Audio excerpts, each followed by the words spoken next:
So I don't know exactly who needs to hear this. But I'm speaking to all my brothers, all my sons, all my fathers, all my uncles, all my male counterparts. I feel like one of the greatest things that you could have accomplished in any type of deception or lie is having people believe that it doesn't exist. If you make something to be a certain way and then someone utilizes it in another, dismissing your original intentions, and that's the greatest cover up and that you can ever pull off or perform. So yeah, this is to my brothers, my fathers, my sons, all my young youths out there that's experiencing life. I want to talk about sex, and it's a point of view that I've carried for a while, and I've picked up a couple of things here along the way. One of the subscription that I have is to it's a Facebook subscription to Jack One, I believe, or Jacked One, or whatever the case may be, and they had basically summarized discussion that I had on a previous podcast on what I believe sex is, and I'm not trying to take away from what it is. We have individuals out there that partake in this, and there's no judgment on this. It's just my point of view and how I perceive it, basically. And it's not just pleasure. Sex is not just pleasure to me. For what it is, it's not just pleasure. It's not fun. It's not casual. It's a covenant, a transaction sealed by blood. And I'm sure as soon as I mention that, everybody's like, ugh. But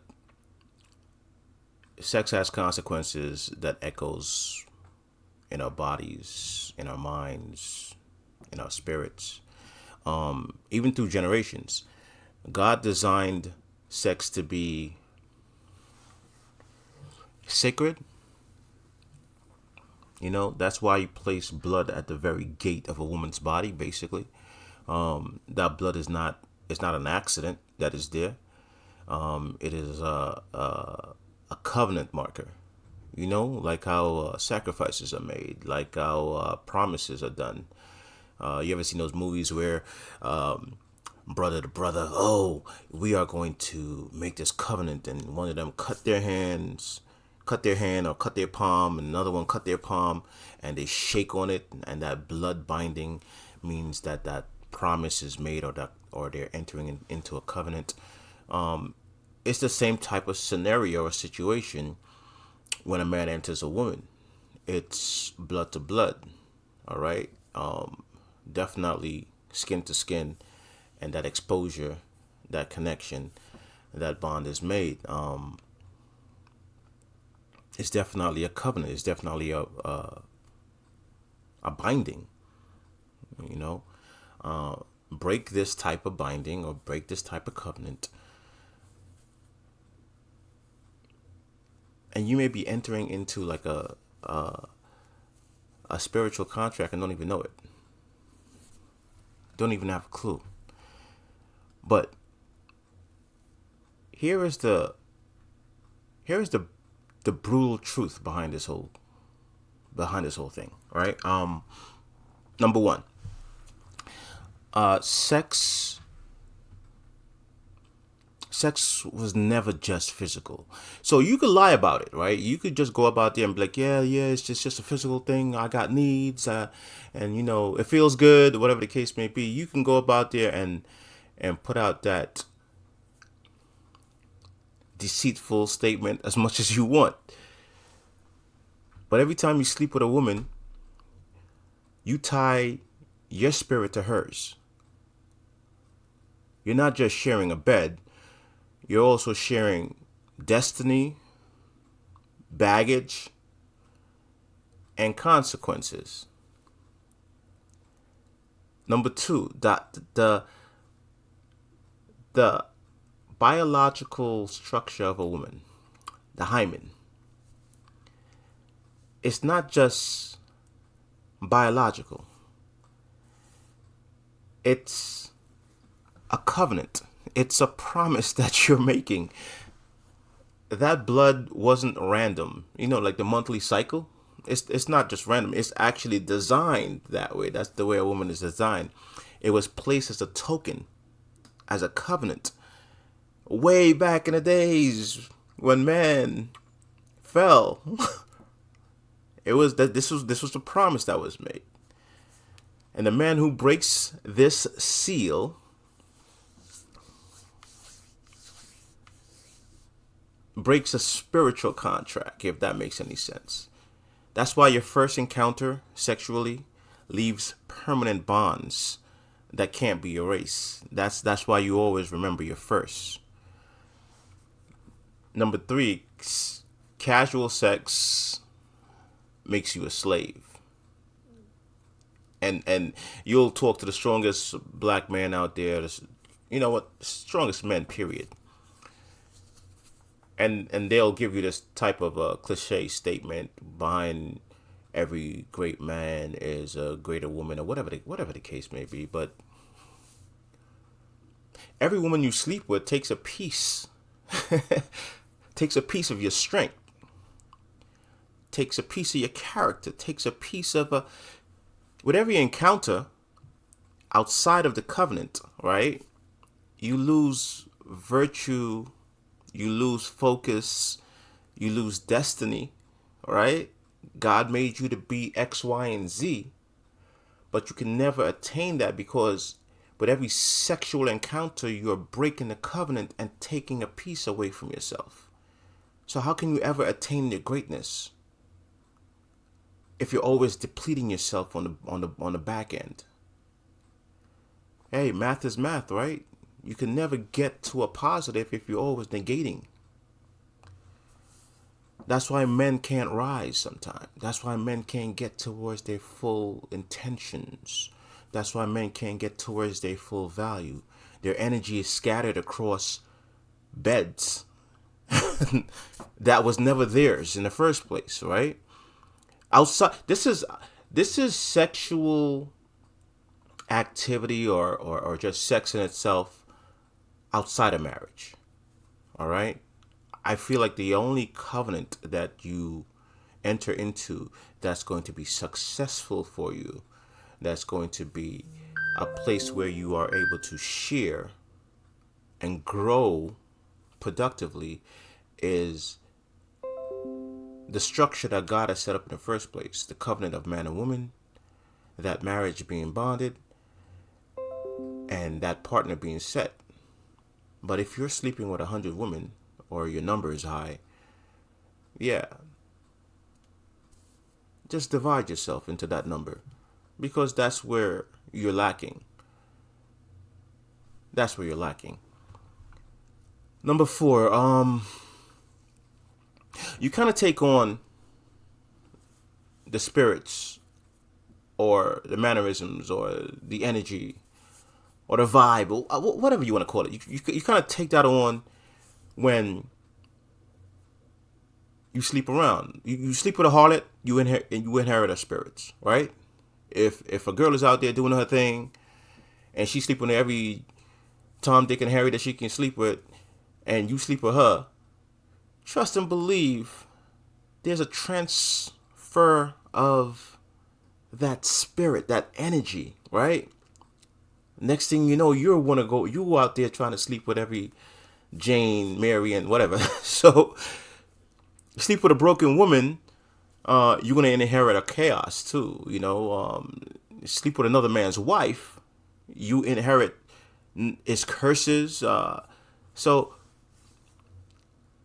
sex is not just sex. It's not just pleasure. It's actually a transfer, right? Energy to energy, blood to blood, skin to skin.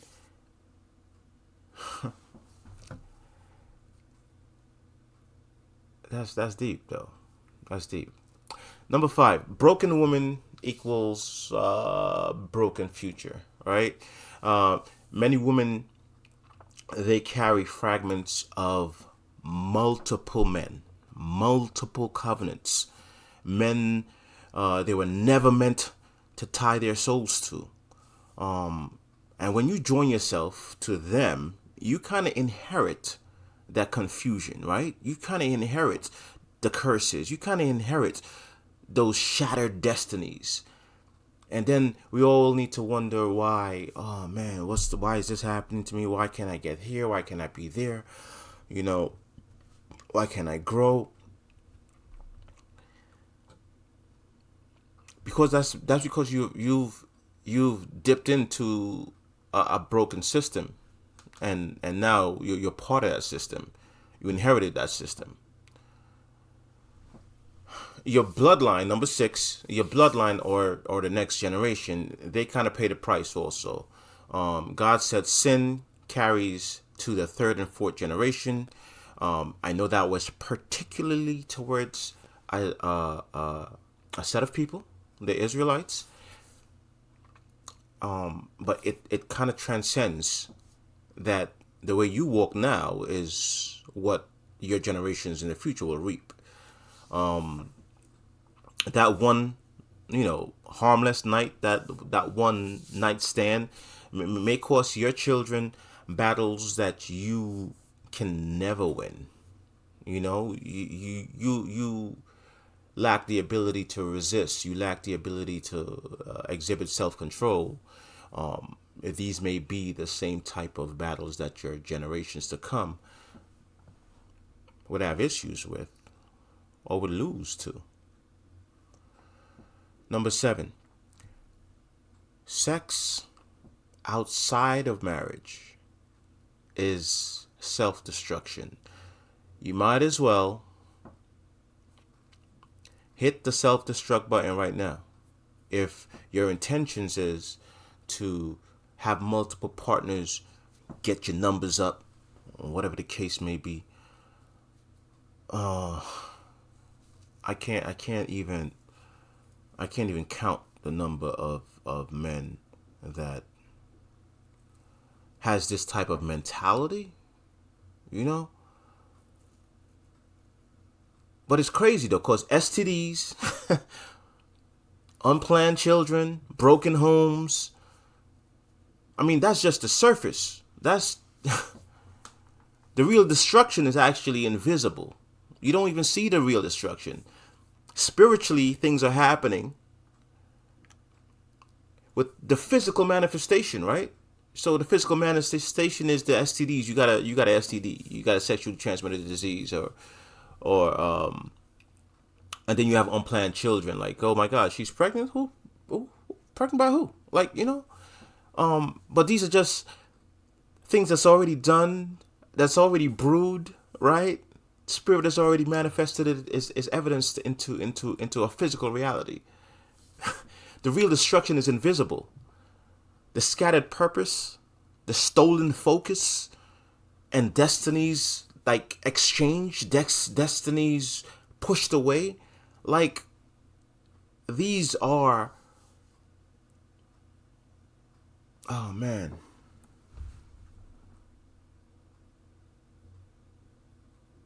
I'm so sick and tired of us being lied to, right?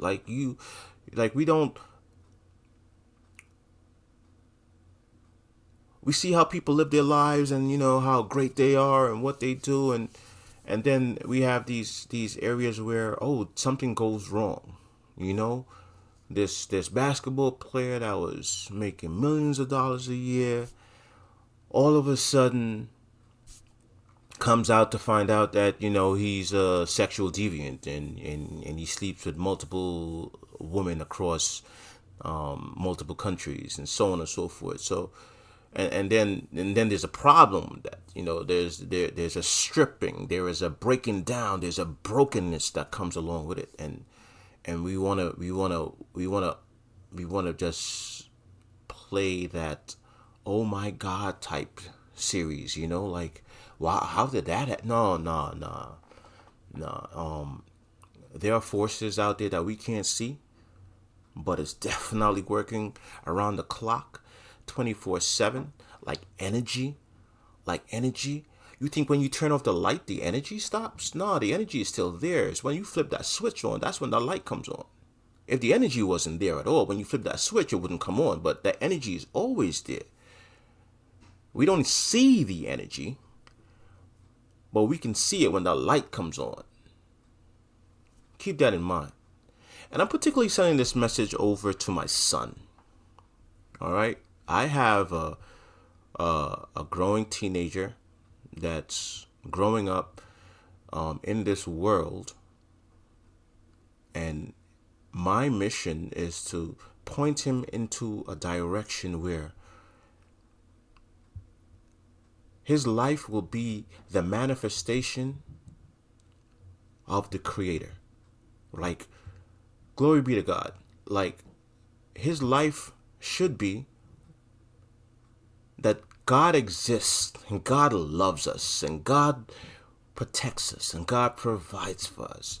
That's what his life should be, because I feel like I'm living that life also, that I'm living the life in a way that I don't know what's coming to me tomorrow, because I trust in God that he'll provide, he'll protect, he'll pull me through any trials and tribulations that come my way.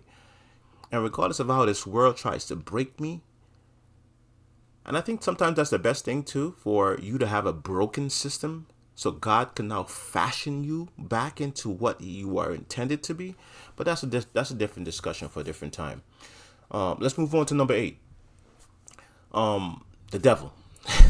And as soon as someone mentions the devil, it's like, oh my God, you're turning into a religious thing.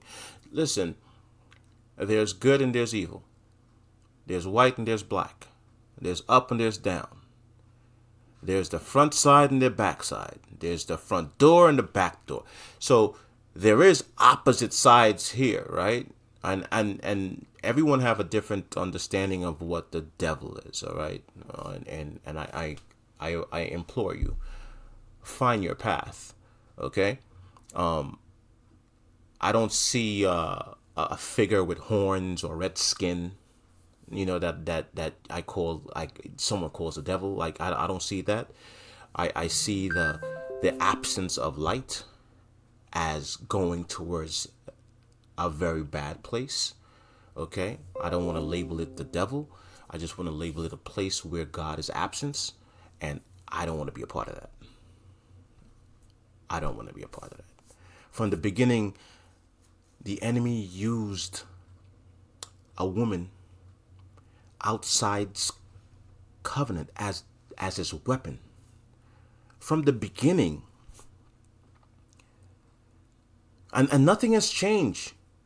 Weak men still fall to unguarded temptation. They I don't care who you are. As long as you're not standing on this foundation of your relationship with God, you tend to fall. The greatest men have. David, King David,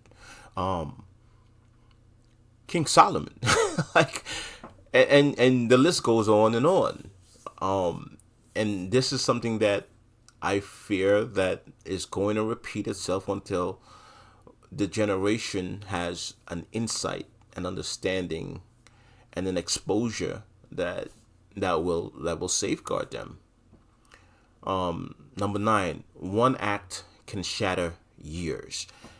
A single day or night of fun can bind you to battles you'll fight for life. And oh my goodness, that's more so true on any stage. Your rise as a man depends on your discipline and not your appetite. I say that again. Your rise as a man, and you can classify it as being real or not. It depends on your discipline,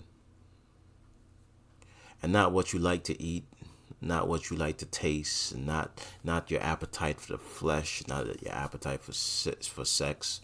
It depends on your discipline. It depends on your discipline. And number 10, I'm going to leave it with this. Purity is power. Like,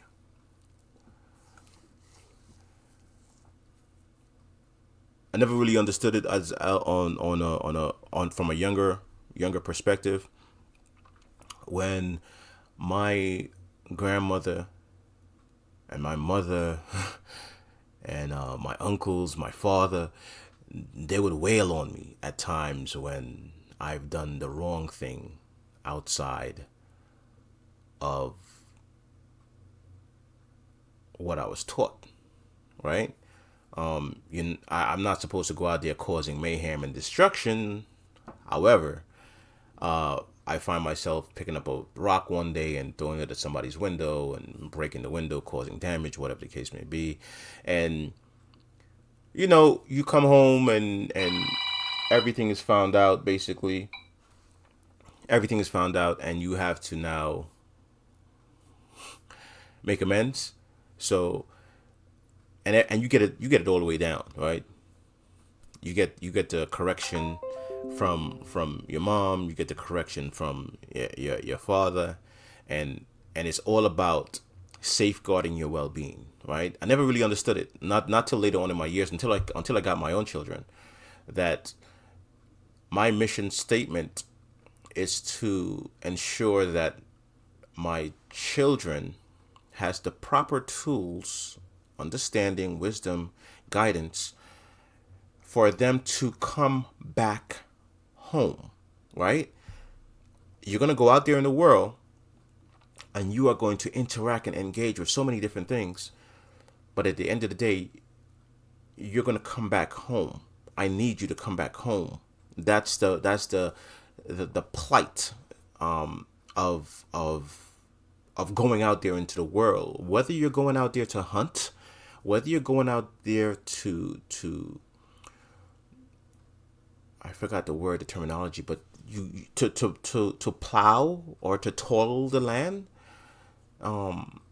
whatever adventures are out there for you, your main purpose is that you come back home. That's one of the prayers that I used to recite every time I put my legs over my motorcycle, is that as I go out, Father God, please bring me back, because my main objective is to, yes, partake in the good things that is bestowed upon me, but still keep in mind that my destiny and the reason why I'm here is granted by your grace and will. So I need to come back to my family. I need to be the person that you've intended me to be. And thus far, it has kept me, and with my mission statement, is always to come back home. Number 10 kind of falls into that, where a man who guards his body guards his future, right? A man who respects the covenant protects his destiny. You lose control, and you basically just hand your life over towards the devil, or towards the side that's pulling you away from everything granted and bestowed upon you, then pushing you forward. Sex is not a game. It's not a game. It's a blood covenant. It is legacy. My advice to you is to stop shattering your life across women who were never yours, right? If you know for a fact that a person was never meant to be with you, and you know from a fact, you know from day one, they say that these that women have these intuitions that when they know exactly if they're going to sleep with you from the first time they meet you, right? It's like he already has the green light. So if that happens, that happens. Men also have a type of a guided intuition also. We know if you are wife material. We know if you are mother material. But sometimes it kind of, they kind of ignore that, right? Because the pleasure part is here and now, and yeah, I'm most likely not going to call this person back again. I'm going to probably discard them, right? I'm going to probably push them to the side. But that's not you guarding yourself, because the battle is not fought on that physical level. You know, you got to guard yourself. You got to guard your seed. You got to guard your destiny.